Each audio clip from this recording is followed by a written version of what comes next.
तो आज हम लोग सबसे पहले आरएस पे चर्चा करेंगे, फिर एक सेक्टर एनालिसिस था उस पे बात करेंगे। उसके बाद हम लोग का जो टेलीग्राम ग्रुप में जो कुछ लास्ट कन्वर्सेशन हुआ है उसमें भी कुछ कंफ्यूजन है, तो हम लोग उस पर भी बात करेंगे। एंड उसके बाद फिर हम लोग क्वेश्चन आंसर पे आएंगे। ठीक है, देखिए आरएस कुछ भी नहीं है। आरएस जो है ना, रिलेटिव स्ट्रेंथ है। रिलेटिव स्ट्रेंथ मतलब compare to what, compare to Nifty. जैसे ये क्यूपिड लिमिटेड है, तो यहाँ पे अगर हम निफ्टी 50 से इसको कंपेयर करें तो ये देखिए निफ्टी 50 का चार्ट है यहाँ पे नीचे, ये जो आपको ऑरेंज कलर में दिख रहा होगा। तो ये दिखा रहा है कि निफ्टी के कंपेयर में जो हमारा स्टॉक है वो बहुत अच्छा कर रहा है। मतलब आप देखो यहाँ पे, मैं इसको थोड़ा मार्क करके दिखाता हूँ आपको।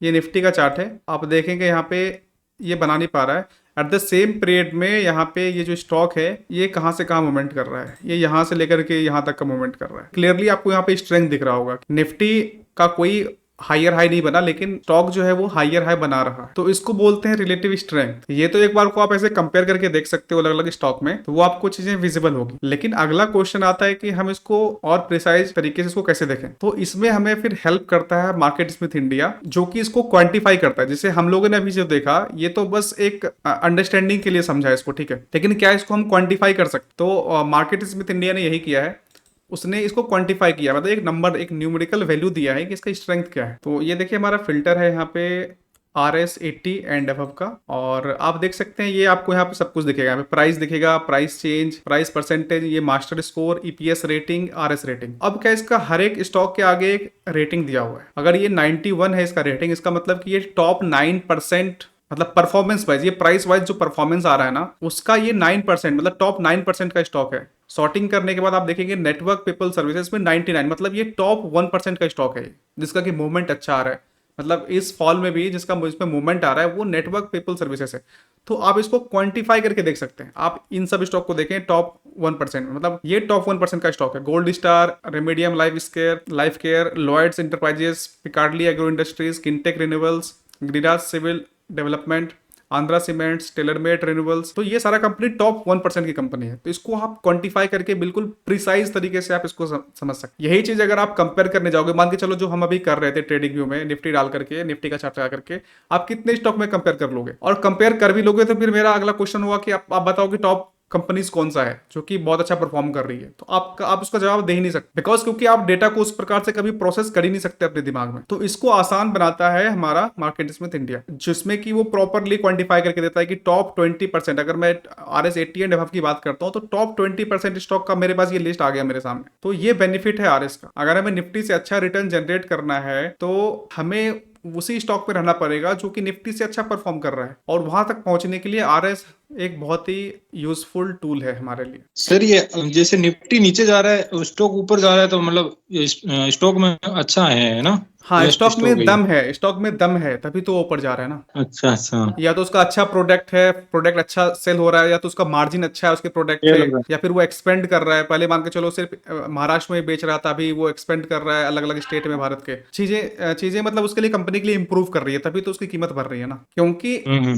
क्योंकि नॉर्मली क्या होता है ना, 80% जो मूव्स आएंगे वो टॉप 20% कंपनीज में ही आने हैं। तो इट्स बेटर कि हम लोग उसी कंपनी में फोकस करें जहां पर कि मूव आ रहा हो। वैसे भी तो हमें कितना स्टॉक चाहिए ट्रेड करने के लिए? 4 से 5 चाहिए, 6 चाहिए, उससे ज्यादा क्या चाहिए आप बताओ? तो जब इतना कम ही हमें चाहिए तो हमें तो वो टॉप 20% स्टॉक में मिल ही रहा है। अगर वो हमें ना मिले वहां तो हम एक बार को नीचे जा सकते। अगर हमारी रिक्वायरमेंट टॉप क्वालिटी से पूरा हो रहा है तो हम नीचे अपना क्वालिटी क्यों गिराएं? मार्क मिनरविनी का 5 मंथ का टेम्पलेट में भी जा सकते हैं आप, वहां से भी स्टॉक नहीं, वहां पर भी आपको लगभग जो स्टॉक्स मिलेंगे सब स्टेज 2 के स्टॉक्स मिलेंगे, तो आप वहां पर भी पोजीशन बना सकते। लेकिन मैक्सिमम केस में जो मोमेंटम आपको मिलेगा, जो मोमेंटम आप चाहते हैं, वो टॉप 20% स्टॉक में ही मिलने वाला है। ये देखिए क्यूपिड का शेयर है, और यहाँ पे आप देख सकते हैं RS रेटिंग इसका 91 है। फिर भी स्टॉक ऊपर जा रहा है, तो मतलब RS उसमें स्टॉक में कुछ ना कुछ बढ़िया हो रहा है। हमारे लिए सच्चाई जो है ना सिर्फ चार्ट है, और कोई सच्चाई नहीं है। मतलब आप किसी भी स्टॉक के प्राइस को लेकर के कभी श्योर नहीं हो सकते, आप कभी भी श्योर नहीं हो सकते कि उसका प्राइस जो है क्या वो जस्टिफाइड है या नहीं, ना ही आपको कभी पता चलेगा। तो आपके पास प्राइस ही है जो आपको सच बता रहा है, बाकी तो सब न्यूज है, सब नॉइज है। तो अगर प्राइस हमें कुछ इंडिकेशन दे रहा है तो हम उसके अकॉर्डिंग रिएक्ट करेंगे। जैसे ये क्यूपिड का ही चार्ट है, आप तो आप देखेंगे यहाँ पे वॉल्यूम कब आना स्टार्ट हुआ है, जब ब्रेकआउट के समय ये सारा वॉल्यूम अभी अभी ही आ रहा है। इससे पहले देखेंगे वॉल्यूम कहाँ है, वॉल्यूम नहीं था। तो ये चीज हमें ऑलरेडी दिख रहा होगा, मतलब क्लियरली विजिबल होगा। मतलब ऐसा कुछ नहीं है कि आपको मेहनत करके देखना है, ये ऑलरेडी बिल्कुल क्लियर होगा, बिल्कुल क्रिस्टल क्लियर तरीके से आपको दिख रहा होगा ये सारी चीज। अभी देखिए क्या हुआ था, जब से ये मार्केट थोड़ा फॉल हुआ है ना, मतलब जब वो मिड कैप का एक मेजर फॉल आया था, तब से मैं सिर्फ आरएस हाई आरएस स्टॉक में ही फोकस कर रहा हूँ। उसके पीछे रीजन ये है ना कि अभी जो कंडीशन है, जब भी मार्केट गिरता है ना, तो जैसे जो वीक स्टॉक है वो तो बहुत तेजी से गिर जाएगा, लेकिन अभी भी जो स्टॉक जो कि होल्ड कर रहा है, मतलब जो सेलिंग प्रेशर को जो स्टॉक झेल पा रहा है, मतलब वो सच में लीडर है। निगेटिविटी है मार्केट में, फिर भी अगर वो स्टॉक ऊपर जा रहा है, मतलब उसमें सच में स्ट्रेंथ है, वो लीडर है एक प्रकार से। तो हमें उस पर ही फोकस करना है ना। जैसे जब भी मार्केट गिरेगा ना, तब भी आपका पोजीशन साइजिंग कम हो जाना चाहिए, आपका फोकस जो है वो हाई आरएस स्टॉक पे होना चाहिए, क्योंकि अगर आपको अगला लीडर ढूंढना है, मान के चलो भी मतलब कि बैंक निफ्टी का जो आपने चार्ट देखा था, जैसे निफ्टी अभी स्टेज डिस्ट्रीब्यूशन चल रहा है इसमें, ठीक है, अगर यहाँ से ब्रेक डाउन आ जाता है, फाइनल ब्रेक डाउन, तो ये एक नेगेटिव फेज में चला जाएगा, मतलब डिक्लाइन फेज में स्टार्ट हो जाएगा इसका, ठीक है। तो अगर इस केस में अगर यहाँ से ये नेगेटिव फेज में चला जाता है, तो अगर यहाँ से वापस से मार्केट टर्न अराउंड होता है, मतलब नया बुल फेज स्टार्ट होगा फिर से, तो उस केस में जो लीडर होगा वो कौन सा स्टॉक होने वाला है, ये हमें तभी मालूम चलेगा जब हम हाई आरएस स्टॉक को ट्रैक कर रहे होंगे। तो अगर हमें लीडर को ढूंढना है, तो हमें हाई आरएस स्टॉक में ही बना रहना पड़ेगा। ये सारा स्टॉक जो हमने अभी चार्ट ऑफ द वीक में भी दिया था, तो अगर अभी वीक मार्केट में ये सब स्टॉक ब्रेकआउट दे रहा है और एटलीस्ट देने की कोशिश कर रहा है, तो अगर जब मार्केट अच्छा होगा तो इनका क्या मतलब, ये तो बिल्कुल अलग ही अलग एक तरफा चलेगा। ये जब वीक मार्केट में ये सस्टेन कर रहा है, ब्रेकआउट देने की कोशिश कर रहा है, मतलब इसमें बहुत स्ट्रेंथ है। अभी भी मेरा ट्रेड डिक्सन और वीबीएल में कैरी कर रहा हूँ पोजीशन। इसमें अभी आपने तो शायद पहले से ही एंट्री है ना आपका, मेरे हिसाब से जब हमारी बात हुई हाँ, थी तभी करेक्ट आपने करेक्ट, डिक्सन के फर्स्ट बारे में बात सेशन में। किया था। Okay okay okay fine. VBL तो अभी थोड़ा मुझे लग रहा है साइडवेज हो गया है, लेकिन अभी भी प्रॉफिट में ही हूँ मैं, डबल डिजिट्स में हूँ। सो आपको कोई कंफ्यूजन तो नहीं है ना, मतलब रिस्क मैनेजमेंट के रिगार्ड? नहीं, रिस्क मैनेजमेंट तो क्लियर है, लेकिन मतलब वो अभी भी थोड़ा डाइजेस्ट करने में हार्ड लगता है कि मैक्सिमम जो मैंने अभी तक देखा था, लोग कैंडल उस दिन क्लोज करने का वेट करते हैं, लेकिन आप समझो ब्रेकआउट को क्रॉस कर दिया आपके प्राइस को, आप उसी दिन ले लेते हो, मतलब कैंडल क्लोज होने का वेट नहीं करोगे आप उस दिन। अगर समझो मगर उस ब्रेकआउट के नीचे आ गया तो आप उसी दिन सेल भी कर दे रहे हो। इसके लिए थोड़ा टाइम लगेगा ये एक्सेप्ट करने की। इसी बारे में सर मैंने भी आपसे एक सवाल करना था। जैसे अभी मेरा जो रिस्क, मतलब जो मैं रिस्क लेता हूँ, ट्रेड मेरा 2000 का रहता है जी। तो जैसे अभी मेरे पास मतलब बजट है ज्यादा, मतलब मैं तो अगर 1% के हिसाब से भी चलूँ, मेरे पास मैं 4000 का रिस्क ले सकता हूँ। तो पर मुझे तब क्या है कि अगर फिर मैंने बाद में सोचा कि अभी 2000 का भी रिस्क मैं लेता हूँ, अगर सेम डे में कैंडल वापस आ जाते हैं तो वो उतना रिस्क तो फिर भी नहीं जाता, 2000 का 2000 भी नहीं जाना। हाँ, वो पूरा नहीं जाएगा। देखिए हो क्या रहा है ना कि अगर उसमें स्ट्रेंथ है, देखिए होता क्या ना, जब भी वीसीपी के बाद स्टॉक बनता है ना, जैसे यहाँ पे आप देखो ये वीवीएल का चार्ट, अगर वीसीपी बना है, ठीक है, तो वो एक तरफा मूवमेंट आना चाहिए, फॉलो अप कैंडल बनना चाहिए, मतलब ब्रेकआउट आया फिर फॉलो अप कैंडल बना। आप समझ रहे हो ना, देखो ये ब्रेकआउट कैंडल है, उसके बाद फॉलो अप कैंडल बना, ये फॉलो अप कैंडल बनना बहुत जरूरी है, स्ट्रेंथ को दिखाता है,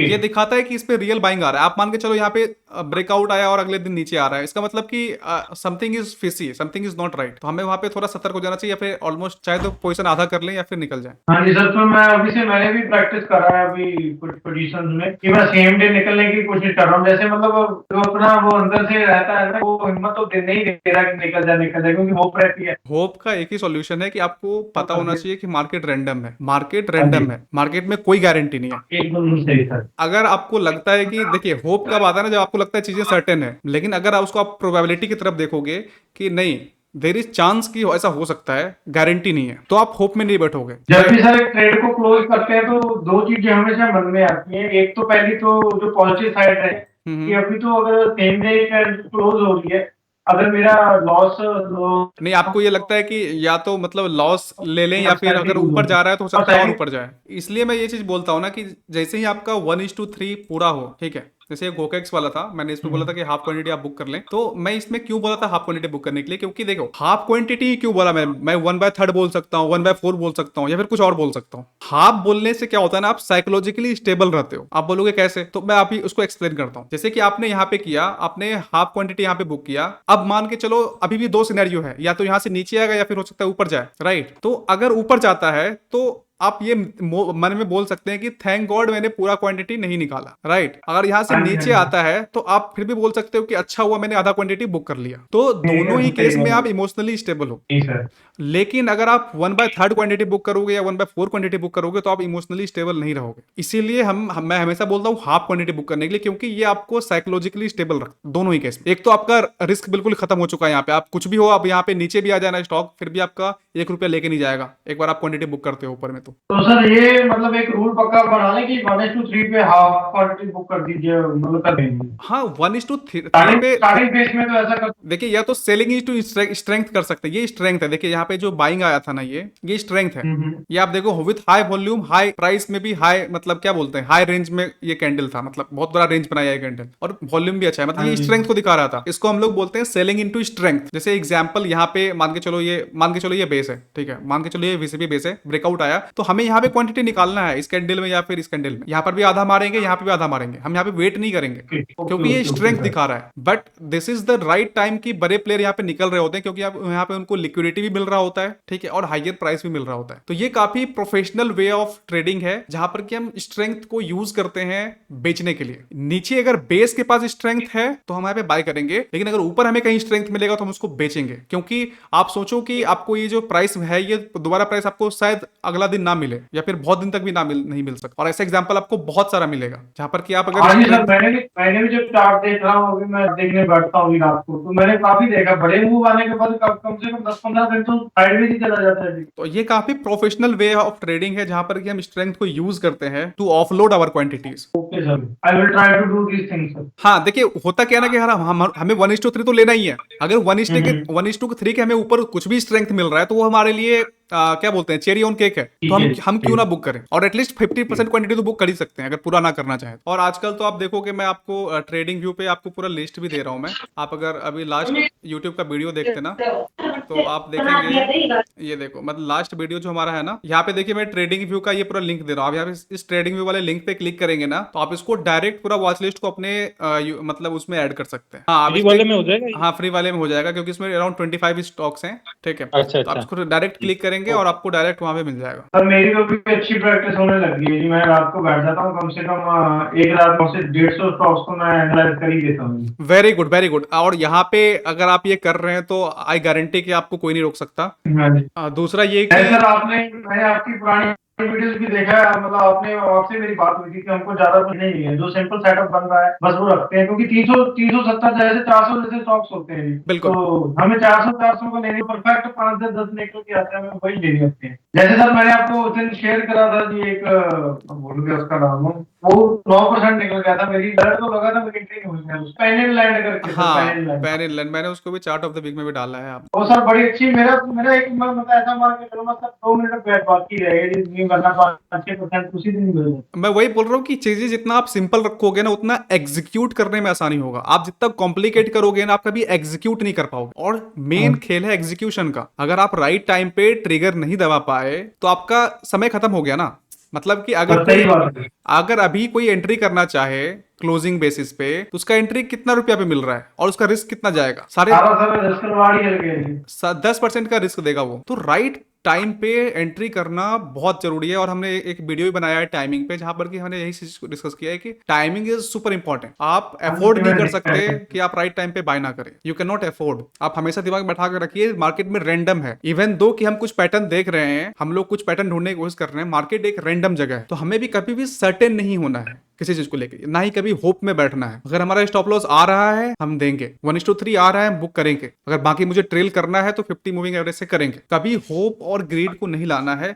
मतलब ये आएगा, नो डाउट आएगा, लेकिन आपको ये समझना है कि मार्केट रैंडम जगह है। होप और ग्रीड तभी आता है ना जब हम लोग चीजों को सर्टेन समझ लेते हैं। सर मैं हमेशा सोचता था कि मुझे मंथली 10% बनाना है, तो ये ऐसा मान के मेरे 2 साल के बाद इस मंथ तो मेरा पूरा मतलब 11 के पास पहुंच गया है सर 10 दिनों में। आपका बहुत शुक्रिया करने नॉलेज दी आपने। देखिए मार्केट में अलग अलग फेज आपको एक्सपीरियंस करना है आगे चल करके, नो डाउट आपने अच्छा किया है तो उसके लिए बहुत बहुत बधाई। लेकिन हो सकता है कि कभी कभी आपको माइनस में भी जाए आपके अकाउंट, ठीक है। एग्जाम्पल बता रहा हूँ कि कोई कोई गारंटी नहीं दे सकता कि आपको हमेशा ऐसे ही बनेगा, ठीक है। बट उसके लिए रेडी हूँ सर मैं, बट सर मुझे ऐसा था कि ये जो रिजल्ट है वो अचीवेबल ही नहीं है। अच्छा अच्छा, ओके ओके, लेकिन नॉर्मल कंडीशन में आप 100% तो उम्मीद कर ही सकते हैं on year basis. Shankar ji कुछ क्वेश्चन पूछ रहे हैं, शंकर जी आप पूछिए। हाँ सर, वो एक बार आप अपने पेनिनसुला का वो एक बार स्टॉक ओपन कीजिए, उसमें एक डाउट था एक्चुअली मुझे। हाँ, हाँ जी। पेनिनसुला का, हाँ राइट। यहाँ पे आपने ये जो ट्रेंड लाइन बनाई है, मतलब ऊपर वाला बेस बनाया है, ये हम कैंडल का विक, ये जो स्टार्टिंग कैंडल है वहां से कंसिडर करें, और कैसे, मतलब कैसे बनाया आपने ये ट्रेंड लाइन? सही है। देखिए आपका क्वेश्चन जो पूछ रहे हैं आप सही है। आप अगर इसको ऐसे बिल्कुल नेकेड देखें तो आपको ये चीज बिल्कुल ऐसा दिखेगा। हो सकता है आप शायद यहाँ पे ड्रॉ करना चाहें, ये आप बोल रहे नहीं, हैं मतलब मैं कैंडल या का फिर मतलब टॉप विक, हाँ वहां से कंसिडर कर रहा था। नहीं तो एटलीस्ट ये जो यहाँ का कैंडल है ना, जहाँ आपने रिस्क डिफाइन किया था, एटलीस्ट वो कैंडल का टॉप कंसिडर कर रहा था, वो फर्स्ट वाला रेड कैंडल आपने सेकंड वाले से ओके, लिया था। यू मीन यहाँ पे ना, ये वाला ना। हाँ करेक्ट तो करेक्ट। देखिए यहाँ पे कोई दिक्कत नहीं है, हम लोग इसको भी कंसिडर कर सकते हैं। हमने अभी इसको यहाँ पे इस कैंडल को लिया था, तो जो इनिशियल अगर हमें हमारे ये पास ये वॉच लिस्ट में है ना, तो हम एंट्री यहाँ से बनाना स्टार्ट कर सकते हैं, ठीक है। जब एक बार को ये कैंडल का हाई टूटता है तो फिर भी ज्यादा आप देखेंगे रिस्क ऐसा कुछ मेजर नहीं भरने वाला है, 6.5%। यहाँ पे हमें साइकोलॉजी को समझना है, हमें उससे मतलब नहीं है। देखिए हो क्या रहा है, आप यहाँ पे नीचे पे फोकस कीजिएगा। अगर आप इसको हम थोड़ा सा मैं आवरली टाइम फ्रेम पे ले जाऊंगा, ठीक है, तो आपको यहाँ पर भी सेम बेस बनता हुआ दिखेगा। ये आवरली का चार्ट है, आप यहाँ पे भी एंट्री ले सकते हैं। ओके तो यहाँ से मैं ये बोलना चाह रहा हूँ कि इसके पीछे साइकोलॉजी हमें समझना जरूरी है। पहले यहाँ पे देखो, सबसे नीचे का लो ये था, फिर अगला लो यहाँ पे बना, फिर अगला लो यहाँ पे बना, और अभी रिसेंट लो यहाँ पे बना, और फिर ब्रेकआउट आ गया। तो ये क्या दिखा रहा है, ग्रेजुअली जो है, जो हमारा जो राइट साइड है ना, को मूव किया जा रहा है ऊपर की साइड। मतलब इसमें डिमांड आ रहा है। वीसीपी का सिंपल सा कंसेप्ट ये है ना कि क्योंकि लगातार ऊपर की तरफ मतलब लो को मूव किया जा रहा है, इसका मतलब कि स्ट्रेंथ आ रहा है, वहां पे डिमांड आ रहा है। और एक बार जब ब्रेकआउट आ गया है, हाई को तोड़ दिया है, मतलब वो क्लियरली बता रहा है कि हम ब्रेकआउट, मतलब कि स्ट्रेंथ आ चुका है हमारे में। मतलब बायर जो है वो ओवरकम कर गए हैं सेलर को। ये सप्लाई ही तो था। मतलब इस लाइन के ऊपर देखो, इस लाइन जो हॉरिजॉन्टल लाइन है, यहाँ पे सप्लाई आ रहा था, मार्केट ऊपर जा रही थी, कोई बेच रहा था, मार्केट ऊपर जा रही थी, कोई बेच रहा था, मार्केट ऊपर जा रही थी, कोई बेच रहा था। और ऐसा हुआ कि हम अब प्राइस उससे ऊपर ऊपर चला गया, तो वो सेलर क्या हुआ, एब्जॉर्ब हो चुके हैं, सेलर खत्म हो चुके हैं, सेलर ड्राई अप हो चुके हैं। ये तीनों का मतलब एक ही है, सेलर ड्राई अप हो चुके हैं, सेलर खत्म हो चुके हैं, सप्लाई खत्म हो चुका है, फिर एक तरफा मूव मिलता ओके। है। वीसीपी में हमें एक तरफा मूव सिर्फ इसी कारण से मिलता है क्योंकि वहां पे सेलर खत्म हो चुका होता है। ओके, मुझे सेम पैटर्न इसमें भी दिख रहा था एक्चुअली। इंडियन बैंक में थोड़े दिनों से फॉलो कर रहा हूँ, उसमें भी दिख रहा है, मतलब हायर लोस बन रहे हैं। हाँ राइट, टुवर्ड्स द राइट देखोगे अगर आप, तो थोड़ा थोड़ा कंप्रेस होते ही जा रहा है। हाँ नो डाउट कंप्रेस हो रहा है। लेकिन अभी हम लोग अभी जो है ना, अंडरस्टैंडिंग के लिए हम लोग अभी सिर्फ हॉरिजॉन्टल लाइन पे फोकस करेंगे, हम लोग किसी और चीज पे फोकस नहीं करेंगे, ओके ठीक है। अगर हॉरिजॉन्टल लाइन के अकॉर्डिंग कुछ नहीं बन रहा है तो हम ज्यादा दिमाग नहीं लगाएंगे अभी, ठीक है। इस लेवल पे क्या हम मॉडिफाई करेंगे ना चीजों को, तो हम हो सकता है ये ट्रेंड लाइन पे बना ले अपने हिसाब से, और फिर हम इसका ब्रेकआउट देखें। तो हमें ये सब अभी नहीं करना है, सिर्फ हॉरिजॉन्टल लाइन पे ही काम करना है हमें, एंड दिस ओके। इज मैं इनफ। एक्चुअली ट्रेंड लाइन जो आपने बोला था ना, ट्रेंड लाइन वो बोलने वाला था इसके बाद में। ऊपर से जो ट्रेंड लाइन आ रहा है उसके ब्रेकआउट के बाद क्या हम ले सकते हैं बोल के। देखिए ट्रेंड लाइन में समस्या क्या है ना, ट्रेंड लाइन में लेने में कोई बुराई नहीं है। होता क्या है कि देखिए यहाँ पे सप्लाई बैठा हुआ है, ये एरिया सप्लाई एरिया है, ये एरिया सप्लाई एरिया है। अभी आप मान के चलो मार्केट यहाँ जाती है, यहाँ जाती है, यहाँ जा करके फिर यहाँ पे ब्रेकआउट देती है, ओके कोई गारंटी नहीं है कि ऊपर जाएगा। हो सकता है क्योंकि यहाँ पे सप्लाई है, यहाँ पे सप्लाई है, तो यहाँ पे मार्केट एक तरफा ऊपर नहीं जाएगी। यहाँ पे आपको हो सकता है ऐसा कुछ स्ट्रक्चर बनने के लिए मिले आपको। हाँ, अगर ऐसा बन गया तो इसमें थोड़ा टाइम भी ज्यादा लगेगा। हो सकता है ऐसा कुछ बने। आई डोंट मीन टू से कि ऐसा ही बनेगा, बट प्रोबेबिलिटी ऐसा बनने का ज्यादा है क्योंकि यहाँ पे सप्लाई है। लेकिन हॉरिजॉन्टल में क्या होता है ना कि कोई सप्लाई ऊपर में है ही नहीं, सारा सप्लाई को एब्जॉर्ब किया जा रहा है। किसी भी एग्जांपल में दे लो आप, ये एस है, ये हॉरिजॉन्टल लाइन, अब यहाँ पे कोई सप्लाई है नहीं, अगला मेजर सप्लाई हमें शायद यहाँ पे कहीं मिलने वाला है इस एरिया के आस। तो आप देखोगे यहाँ पे जाकर के मार्केट थोड़ा स्टक होगा, यहाँ पे हो सकता है कप एंड हैंडल बनाए, फिर ऊपर ब्रेकआउट दे। ये इसका चार्ट है, ये सिंपल सा हॉरिजॉन्टल लाइन, ब्रेकआउट आया एक तरफा मूव, नीचे सिंपल हॉरिजॉन्टल लाइन। तो सिंपल हॉरिजॉन्टल लाइन सफिशिएंट है अपने आप में, बहुत अच्छा काम कर। और हॉरिजॉन्टल लाइन बिल्कुल आपको क्लियर दिखाता है। अगर हॉरिजॉन्टल लाइन के नीचे आता है तो आपको निकल जाना है, आप निकलने का प्लानिंग कर सकते हो। अगर क्लोजिंग आ रहा है हॉरिजॉन्टल लाइन के नीचे तो आप निकलने का प्लानिंग कर सकते हो। तो ना विजुअली कोई दिक्कत होता है और ना ही हमें ज्यादा मतलब कि, और हमारे पास ऐसा भी नहीं है कि अपॉर्चुनिटी की कमी है। आप देखोगे मार्केट में एम्पल अमाउंट ऑफ अपॉर्चुनिटी है आपको ट्रेड करने के लिए। एंड दूसरा ये चीज कि अगर आप सेम चीज को प्रैक्टिस करोगे ना, तभी आप उसमें मास्टरी हासिल कर पाओगे। तो जब तक हम एक ही चीज को लगातार प्रैक्टिस में नहीं लाएंगे तब तक हम उसका मास्टर नहीं बन पाएंगे। वो आप लोगों ने उसका कोट सुना होगा, वो बॉक्सर क्या नाम था उसका, मोहम्मद अली, कि I don't fair those who practice 1000 techniques, I fair those who practised 1 technique 1000 time, right? हाँ ये तो सही है, करेक्ट है। तो हमें एक ही चीज को लगातार हिट करना है, हमें अपनी स्किल सेट को अच्छा करना है, इंप्रूव करना है, परफेक्ट करना है। परफेक्ट बोलना सही नहीं होगा, मतलब जितना हो सके हमें उतना क्लोज टू परफेक्ट जाने की कोशिश करना है। ओके। ठीक है, अगर आप हैं तो इसके साथ होल्ड कर सकते हैं, मतलब ये स्टॉप लॉस ये आपका लास्ट होगा, ये वाला स्टॉप लॉस। इसके नीचे तो आप निकल ही जाना, क्योंकि फिर पैटर्न बिगड़ जाएगा। क्या आप एक बार एनएच चेक कर सकते हो जी? एनएच में आप देखो थोड़ा सा चार्ट में दिक्कत तो है, नो डाउट, लेकिन सेलिंग साइड में वॉल्यूम नहीं, लेकिन ये आपका समय बर्बाद करेगा जब तक कि ये लेवल निकलता नहीं है ना, ये आपका समय बर्बाद करेगा। तो एक बार कुछ और तो आधा क्वालिटी बेच के निकल जाओो। आधी मैंने निकाल दी सर, आधी तो मैंने निकाली होगी। हाँ, ये आपका लास्ट बॉर्डर होगा, इसके नीचे तो कोई मतलब ही नहीं है। तो आप देखना, या तो जब तक ये ट्रेंड लाइन को फॉलो करता है ना तब तक आप रह सकते हो अगर रहना चाहो तो, अदरवाइज में ज्यादा कोई सेंस अभी नहीं है। लेकिन नो डाउट मार्केट मतलब स्ट्रेंथ बहुत अच्छा है स्टॉक में, अगर मूवमेंट आता है तो यहाँ से मतलब अगर आप इसको देखो यहाँ पे ऐसा कुछ इसको ब्रेक करके ऊपर जाता है ना तो ये बहुत अच्छा बन जाएगा। लेकिन अभी मार्केट में ऐसा स्ट्रेंथ नहीं है ना कि हम लोग ज्यादा कुछ एक्सपेक्ट नहीं कर सकते। तो आपकी जैसी इच्छा, जैसे सही लगे आप दोबारा इसमें घुसा ना, कोई वो नहीं है कि हमें एक ही स्टॉक से पैसा कमाना है। हमारे पास बहुत स्टॉक है, हम कहीं भी एंट्री बना सकते हैं।